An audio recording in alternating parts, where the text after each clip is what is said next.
Okay, continuing 15th installment of the introduction to the Beis Yaakov, the introduction to the House of Jacob by Rabbi Gershon Chinuch of Radzin, read by Betzalel Edwards. The knowledge of the Torah increased in the generation of the desert, the 40 years that the Jews were in the desert. There was an increase in knowledge of the Torah. They were called the generation of consciousness, of knowledge, Dor De'ah. Meaning the generation of the consciousness of the Torah. When Moshe Rabbeinu passed away, the light of the written Torah decreased. We know this from the Zohar. It says, at the time Moshe died, the sun was darkened in the midst of the day, and the written Torah, which is the Aspaklaria de Meira, the shining mirror, the shining lantern, was sealed and locked. Aspaklaria de Meira is a perfectly lucid source of illumination. It's a word used to describe the level of clarity and prophecy of Moshe Rabbeinu as recorded in the 5 books of Moses, the Torah. For God spoke to him mouth to mouth, so it's like a pure revelation with nothing. He spoke face to face. There's nothing separating himself from God's word. And so when Moshe says it, it's directly from God. It's in the Aspaklaria de Meira, this illuminating mirror, this illuminating lantern, is contrasted with an Aspaklaria de Eina Meira, a lantern that doesn't shine, which we would call in English obsidian glow, an imperfect mirror, an imperfect source of illumination. This is the level of all of the other prophets who received their prophecies and visions and dreams, or they were not conscious of their own prophecy. Moshe was clearly conscious of his prophecy and God speaking to him. So the sanctity of the prophets is inferior to the sanctity of the Torah. The Torah is the pure, clear mirror, and the prophets are a lantern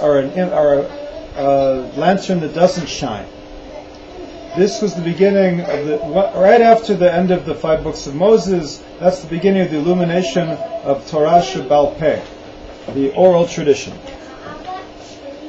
The Torah Shebaal Peh is compared to the moon, which receives its light from the sun, like we said in a few segments ago. As long as the sun is shining, we don't see the light of the moon. When the sun sets, then the light of the moon is revealed. The prophets illuminated the light of the Torah Shebaal Peh, the Talmud, the Midrash, the Torah Shebaal Peh, in a certain level, the Halakha, and everything that we're doing up to today is kind of the continuation, so to speak, of Torah Shebaal Peh, with the Rishonim and the Acharonim, the early and the later scholars. Our generation today, the contemporary rabbis, are the great rabbis of our generation are called the last of the Acharonim, the last of the last. So the Zohar says there's a difference. So in other words, I guess I said last time, it's very interesting the way he describes Torah Shebaal Peh is starting with Yeshua. When we usually think of Torah Shebaal Peh, starting with after Malachi is the last of Torah shebichtav. The Torah Shebaal Peh is starting with the Mishnah usually, they say, the members of the Great Assembly. But no, it's according to the Radzin, Torah Shebaal Peh in essence really started after Moses, anything after Moshe, meaning Joshua, in the entrance to the land of Israel. That's an interesting idea and worthy of consideration. The Zohar says there's a difference in receiving from one's master and receiving from the messenger of one's master.